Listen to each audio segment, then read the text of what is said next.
Hello everyone, welcome back to another weekly review. So I have a lot to talk about this week. It's going to be pretty exciting. Let me actually just get into it, starting with the trades that there was this week for both my models on Bitcoin and Nasdaq. So there's my 2025 model, which I only trade on Nasdaq.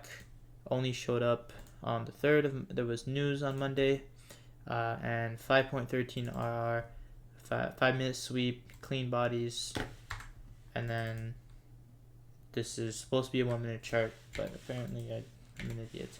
So I'll have to go fix that later. I don't trade this model though anymore. I'm just still keeping track of it because potentially there's something I might be interested in trading in the future. But now let's just focus on NLP. Let's start with Nasdaq. We're on a very large losing streak for Nasdaq, so I'll go into why too, because that's actually what I researched earlier this week, where I want to talk about. And Bitcoin, a little bit better. There was a nice trade last week. I can also go into why this was. Now, there's a lot of things that I discovered. I'm going to pull up my Discord and kind of talk about this basically. So I was doing a lot of research with AI on one of these days, the 5th. So I came up with, after all my research, I asked Chat to produce me a PDF, just a recap of everything that was there. Now, I've tried these strategies out, and the Bollinger Band doesn't work, which is this one, volatility squeeze. It's not, and I'll show you the data, but what I had figured out last week that I'm pretty sure I had talked about this on the weekly review. Yeah, I did. It was realized volatility crush. So if you go back to last week's video, you're going to see me talk about realized volatility crushes. And basically what that is when volatility very quickly leaves the system. That produces losses for the model.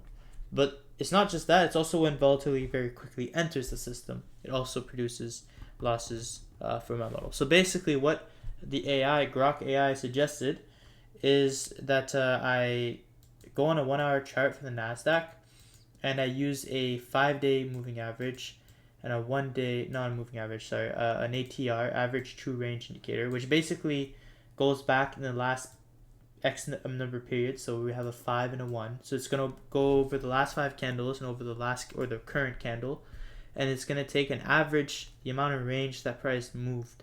So you have 2 of these on your chart. You compare them, and if the ATR 1 is less than 65% of ATR 5, so let's say ATR 5 is 100 points. That means average last 5 days, the average movement is 100 points in a day. And you're doing this on the 1-hour chart. So not in a day, but in an hour. 100 points an hour, last 5 hours. Then if the current hour is underneath 65% at 925, you don't want to trade. So if it's 65 points or less, you don't want to trade, because it's showing you that there's a drastic difference in how much volatility there actually was. There was higher volatility, and then all of a sudden volatility is extremely low, and that produces losses. I don't think it's the same. I don't think this can be used the same when there's a volatility increase. I think that's more on a bigger time frame where you can look at that. But I'm still testing this. So far, I've only been looking at if the ATR, when it's lower than the ATR 5 days, not when it's drastically higher. So, but I do it just happens a lot less when the ATR just all of a sudden at 9:25 in the last hour ahead of 9:30 market open jumps by a lot, because it's usually ahead of the market open. But anyways, another thing is you can also observe this relationship on the daily chart. It's just, this is more for, there was a month, April, and for 2 weeks there was no trades, or the trades there were some, but the stops were extremely small, too tight, and it produced consistent losses maintaining the same stop size. If I had widened my stops, it would have worked better. But you can see this, like, I'm going to show you an example so people can actually understand what I'm talking about here. But no, not here, this one. So this is April 3rd, Trump had announced some tariffs thing. Everybody thought there was going to be tariffs, and then he ended up canceling them or whatever. It was like a scare, and then everyone like went back normal. But you can see the volatility very quickly enters the market. The markets start moving. The ATR start to go from 500 to 1300, like almost tripling overnight. So and this is the ATR 5 days and 1 day. So you can see how quickly the ATR 1 day moves, while the ATR 5 day moves a lot slower because it's using averages from previous candles, while the 1 day is at the moment at that very candle.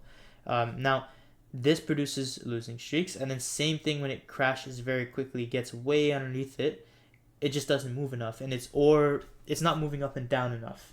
It's not chopping enough for us to sell above midnight 8:30 and have it run back towards neutral, neutrality, so that we can make profit. It's just going in one direction. So this is usually when bull runs start. You saw the same thing happen in COVID 2020. And then, whenever there's more volatile years and less volatile years, you can kind of see similar relationships too. But then eventually things started returning back normal towards the end of April, around the 20th, and that's when the model started showing wins again and good trades you could take with the regular stop size that I'm using.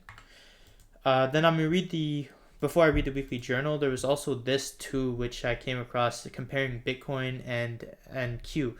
So it's basically assessing 2026, what we have on the agenda, and things to look out for, deciding which market we want. So it's saying that Bitcoin is probably the better market to trade because of the new derivatives and ETF waves.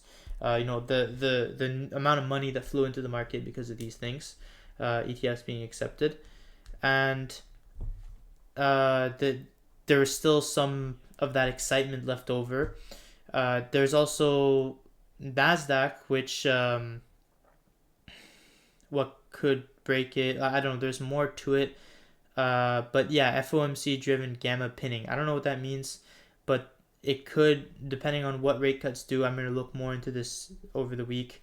But depending on what FOMC does with rate cuts, it could hurt Nasdaq. I assume if they start raising the rates, that could be pretty bad for the model. But yeah, it really depends. And then the ATR on the daily chart. That's another thing that I just showed you. This was an ATR on the daily chart. So something like this happens too with some event. And basically, we just need to look at what's likely to happen, in terms of... it really depends. If anything could happen with tariffs, and that could change overnight, like what the assessment is here based on. I don't know all the things that it looked at. There was more things that it mentioned that could happen for Bitcoin, could happen for Nasdaq, that could change the way the volatility comes into the market and out of the market, but those can always change, and so that's why has to be a dynamic approach, and it could be a good thing to trade both markets at the same time. But anyways, I'm going to read my journal for the week, my journal entry. Again, I did not trade this week again because I'm still researching and I'm in the process of moving money from one account to another. And since I'm researching all these things and we've been on a long losing streak, we're also nearing the end of the year, usually less volatile periods, especially with the government shutdown. I'm just not in a hurry to start trading again. I don't think it's a good idea. So I say I've made some huge discoveries this week about the model. It was not entirely true to point out the model loses and wins, where volatility is low and high respectively. And then you can keep reading the rest of it, but basically it's just me. I found out that it's a relationship between how volatility comes in and out of the market and how quickly it happens.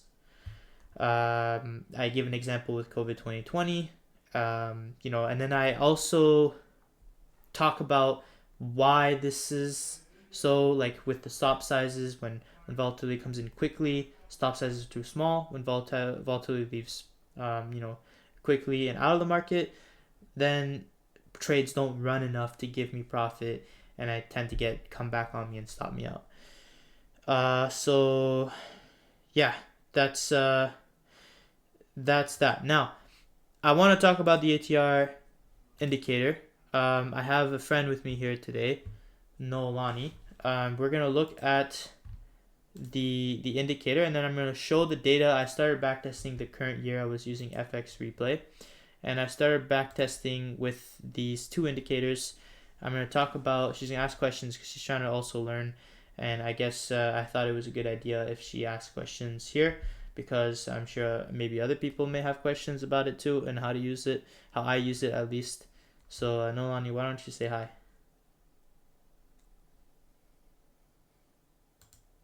Oh, that was a big flop. Hello. There you go. How you doing? Good, how are you? Good. So, you had questions about using the indicators. You wanted to learn how. Yeah, yeah. Can you share your screen so I could see it? Wow, I'm not even sharing my screen actually. That's crazy. Okay, you can see my screen. Let me know. Yes, I could see it. All right, so let me get into it. This is how I'm gonna set up my chart from now on. I have an hourly chart over here, which I use to gauge the average true range. If it had a 930 volatility very quickly drops, then it's not a good idea to trade. I tend to stay away from it. Um, the daily chart, I'm gonna backtest once again this next coming week using the same thing I'm doing, but with the daily chart. So I'm still don't know if I want to use the hourly chart or the daily chart, because the cheat sheet for Bitcoin it says use the daily, and for Nasdaq it says use the hourly, and I think it has to do with how the Nasdaq tends to have more volume come in during London session and Asia session, because it's more, traded a lot more regularly traded than Bitcoin. Bitcoin tends to be more volatile, so it's using a higher time frame. So yeah. Now you you had you want to know how it works, right? What's your first Yeah. question? Like what first stands out? What are you confused about? What stands Um, out to you the most first? the blue and red lines, I don't know what that is. Yeah, so basically there's numbers up here at the top left, and the 5 day represents the average range in the last five candles. So we'll take the hourly chart here. It's gonna take this candle. Uh, so one, oh my goodness, one, two, three, four, five. It's gonna take these 5 bars, and then it's going to measure the average. It's gonna add all the ranges. Let's say this first one here was 148.5 points. This next one was 231.25 points. It's gonna add all those up, divide them by 5, take an average. That's the number you see here. When I drop my cursor over this candle, you can see over here at the top left 296.82. The blue one just takes the current candle right here. So the reason I got FX Replay to backtest is because I can't see that on TradingView, since it uses the candle's close and not real time at 9:25 what that candle is. So I can do an example here that I'm going to backtest for the 1st of August. But for the 1st of August, I come into the market and I look at the market and I see that the current candle, this is a daily chart. I was using the hourly chart for this backtest session, but so I see that right now in the current candle the range is 56 points, but in the last 5 candles the average range was 79.34 points. Now we're only halfway through this current candle, so it makes sense if it's not at the average or higher. It makes sense that it's lower, but if it's much lower, you don't want to basically you don't want to trade. All right, that's what the AI said, and I'm not going to take the AI's word for it. We're going to look at the data to see what makes sense and what doesn't. But basically, you just what I do is I times that 79.34 by 65%. So I'm gonna bring up a calculator. 79.34 times 0.65, and you get 51.57. If the blue line's value is below 51.57, then I wouldn't trade. You see, so it's above 56.5, so then that's a green light. I can trade. And then the Bollinger Bands, this one is the failed one. The AI was stupid for this one, and I'll show you the I have a data. question. Yeah, go ahead. Why'd you times it by 65? 0.65, Percent. 65%, Yeah. because that's what the AI told me. Oh, Yeah, but see that like I might adjust it over time, but I'm gathering the data to see if um because you see you don't want the volume to drastically drop from where it's at to where it is right now, but the candle hasn't closed yet, so it makes sense if the blue line isn't as high as the red line. But if it's much lower, then there's a sudden drop in volatility, and you can expect that to be the case where the model doesn't move. Like it won't work the trade. That's basically what that means. Um, and it's the same. It should be the same thing. It just happens a lot less, where we're way above, the red line, and then we have volatility come into the market very rapidly. Okay, you basically want the blue line to be close to the red line for the most favorable conditions. And whenever it's way outside, it's usually going to start to trend, right? So you could see at mm, each of the peaks, it starts a trend like over here. And that's because when volatility quickly leaves the market, price is going to start to really have a strong directional move, since it's not chopping around. There's not counter buys and counter sells. It's just one, volatility is leaving. Everyone's getting in, buying. Volatility is just basically the oscillating between going up and down. If there's no volatility, it's just going in one direction or it's not moving. So that's just what that is. Do you understand that? um, kind of. Let's hope the viewers understand then. Then the Bollinger Bands is a little different. The Bollinger Bands, basically I'd use the close of the previous day, so you can see the dotted line. I'd measure a trend line from the low of the band to the high of the band, and then I would drop it on the whatever it is at 925, and if it's lower, that means it's narrowing. Then that means that volatility is, again, it's another way of seeing that volatility is quickly evaporating from the market. However, I find that this is a lot less accurate. I don't know why the AI said this. So actually, I'm just going to remove it right now. We're not going to talk about this anymore. This is the only thing I'm going to be using. And I'm going to show you the data. But I'll just do like an example. You put your trade to 925, 30-point stop loss. And then as long as the 1 day is 65% or more of the red line, then you're good. We can take the trade, or maybe we can risk it full size. Minimum 4 RR, next 5 minute short term high after that. Right there. There is also a trendline strategy I could do, but for the Nasdaq, it seems better to do it my original way I was taking profit. We're beneath midnight and 8:30 open. We don't really have a strong directional trend because Asia kind of went higher and then chopped around a bit. But we'll just see what happens, and we lose. Boohoo. So then I would log that trade as a loss. Let's get to the data though. The interesting part, which is the data. So I've got some filters here. I'll remove all the filters and just look at what it is so far for just the Nasdaq. I haven't done this for Bitcoin, so I'm not going to talk about Bitcoin yet. I'm focusing on the Nasdaq to do this right now. Scenario does not. We already know trend 8:30 crossing midnight. We don't want that. I'm looking at the period from the beginning of the year up until July 31st.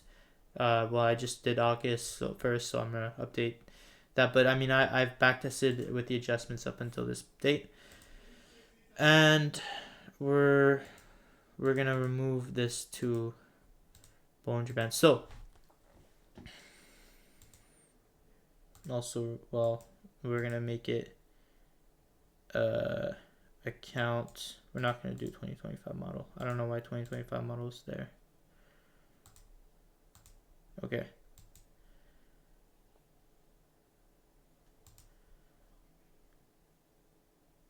What the heck? Let me just do it this way then. There you go. So far this year, we're 0.69 expectancy, 16 and 37. That's, what is that? 16 and 37. I don't have a calculator on me. calculate it. You want to calculate it? Mm-hmm. Am I faster than the calculator? Yes, I am. 30%. So it's a 30% win rate, 0.69 R. Now that's really not that bad actually. Um, and this is taking, none of the adjustments. I don't know what this is. January 1st. I'll remove that. Actually the win rate increases because I don't know what that trade was.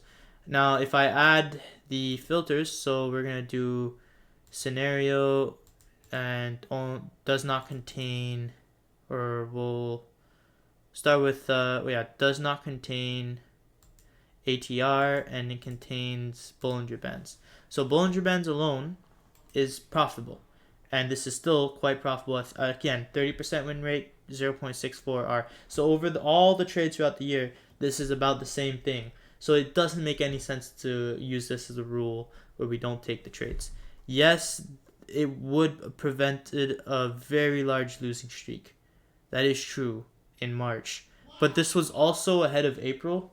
In April, there were no trades because of what I talked about, the relationship over here between the volatility come in the market on the daily chart and very rapidly out of the market because of Trump's tariffs in April. So I think this was just uncertainty ahead of that event, and price really wasn't moving all that much. So this is like a one-off, and there might be scenarios like this in other years, but it doesn't make sense to remove this because there's just so many trades. I need more data, but it seems to be a lot of trades where, not a lot of trades, but I need more data. Obviously, things could change, but so far it doesn't make sense to remove this. Then if I just look at the opposite, so it does not contain Bollinger Bands, but contains the average true range rule.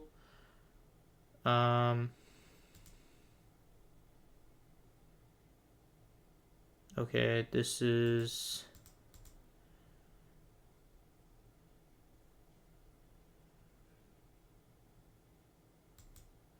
There's only two of them. Okay, well that's not true. Let me remove this. I don't like this way of filtering.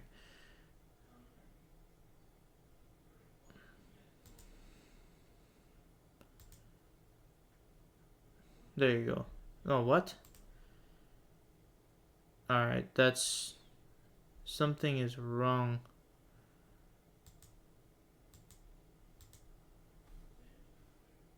I'm gonna have to edit this part out, but I swear there was a lot more trades where there was an ATR. Yeah, What happened? Yeah, I see it right here. ATR, ATR. Yeah, what the hell? Why won't it Just work? put in ATR on it. No, but It there's... contains only ATR. Yeah. Oh, yeah, that's right. Contains ATR. Oh. But then there's the breaker things. Actually, yeah, it doesn't really matter. Okay, and then only containing the ATR, there was one winning trade, but just a lot of losing trades. And these are pretty well spread out throughout the year. We have some in January, February, April, May, June, and then I had none in July. But we'll see how this progresses. But so far this is unprofitable. So far, I'm going to follow this rule. And then yeah, so with these two adjustments, if I were to go back to the advanced filter, we're gonna do scenario contains Bollinger Bands, or no, sorry, we're just do does not contain ATR, trend, or 830 crossing. So far with the Bollinger Bands and all the other trades, the expectancy is 0.87 R, and the win rate actually goes up. Do you want to calculate that? Yeah. Alright, I can get it actually. 15 divided by 15 plus 29, 44. 34% win rate. So we increased the model by a little bit, 34% win rate. If we were to remove the Bollinger Bands, it would probably make it very profitable, but almost no trades. And then it just wouldn't be worth it. So yeah, I'm gonna basically going forward. What I'm gonna do is I'm gonna continue using FX Replay to finish the year, using the 1 hour ATR strategy, and then I'm gonna do the same thing with 2024, and then I'm gonna do the same thing using the ATR strategy, but using the daily chart, and doing the same thing using the daily chart instead of the hourly chart. And then your homework, Nolani, would be to do that on Bitcoin, because you're the crypto girl. But anyways, I do it on FX Replay, like with Bitcoin. yeah, you can do it on FX Replay with Bitcoin. But anyways, unless you have any more questions or anything to add, I think that's enough for this week. Quite a long video, and thank you for everyone that's hopped in and watched. Please leave a like if you like. It encourages me, but I don't really care if you don't want to. And I mean, I'll see you everyone next week. Thank you.